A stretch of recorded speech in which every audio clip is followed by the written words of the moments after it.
ახალი სასწავლო წელი დიდაჭარის ახლადაშენებულ ბაღში ინვენტარის უქონლობის გამო ჯერ არ დაწყებულა, თუმცა ბაღების გაერთიანების დირექტორი ამბობს, რომ დაწესებულება რამდენიმე კვირაში გაიხსნება.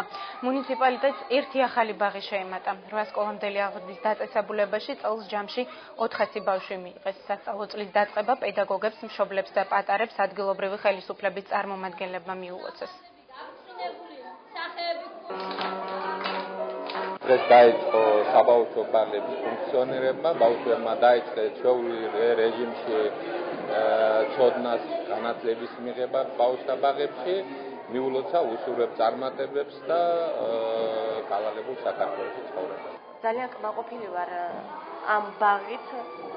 მოყვანილი მყავს აქ ერთი შვილი. ძალიან მიხარია და მამაყოფებით რომ მყავს აქ ბავშვი. დარწმუნებული ვარ რომ აქ ბაღში მიღებული განათლება ჩემთვის გამოადგება სკოლაში და არ გაუჭირდება. სადაც ბაღები არ გვაქვს, იქ საკმაოდ არის მოთხოვნა ამაზე და ელოდება კონტინგენტი თავის სოფელში ბაღების აშენებას და ეს უახლოეს წლებში მე მგონი ეს პრობლემა უნდა გადაიჭრას.